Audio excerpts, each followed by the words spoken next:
Regardless of religion or heritage, do you think it is harder for immigrants to integrate because they are not wanting to be fully Australian? Which begs the question, why did they choose to come here in the first place? Samah Haddad, would you like to take that up first?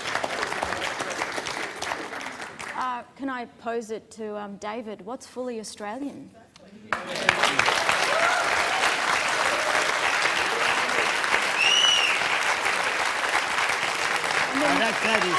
That is exciting. I would That really is like so to know. exciting. I mean, can I put you in my team? I mean, we've got you in the half-back flank next week. It is a good point. Would you like to explain what you mean by fully Australian? We have come to become our own unique cultural way of life. We have a sense of what we call that. Well, yeah, look, I take it. It's No, hard to look, articulate. I'm first-generation Australian. My parents came here wanting a different way of life from what they had over there. And I don't call myself Yugoslav, I don't call myself Serbian, I call myself Australian. Yeah. But I've seen recently that first-generation, second-generation people still call themselves from wherever their parents originally came from. And I just think that the concept of wanting to become Australian is not there anymore. Are we having a coded discussion here about Islam? I suppose that's one of the questions we have to ask ourselves. I mean... I'm not sure. Is it a coded question about Islam? Well, I said regardless of heritage or fair religion. enough. I mean, you pointed the fact that your parents came to Australia because they wanted a different way of life. They wanted a better way of life. I'd say that's the same for my parents too. They came to this country because, yes, it's the land of opportunity, and it has been the land of opportunity. But I think what's so unique about Australia is its demographic, the fact that we have a diversity here.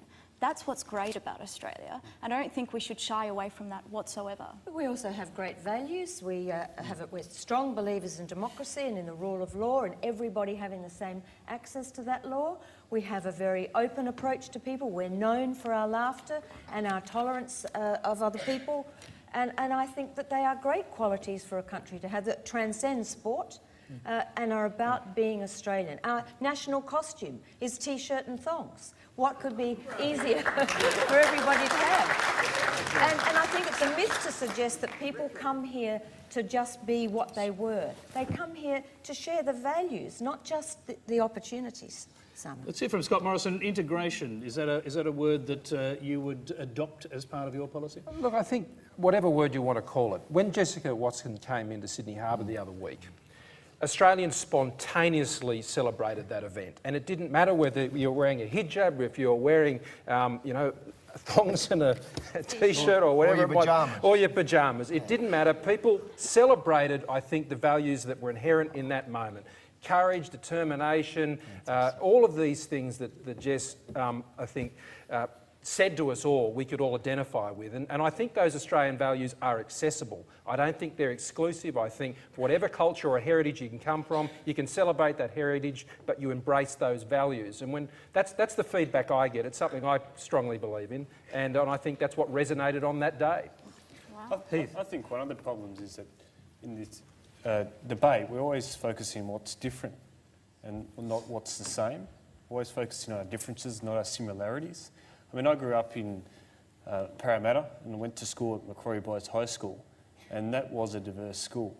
And I now have friends who are from a Lebanese background, from an Asian background, and frankly, I hardly ever think of them in terms of who they are nationalist, like what their background is. I think of them as people, and I think of them as my friends.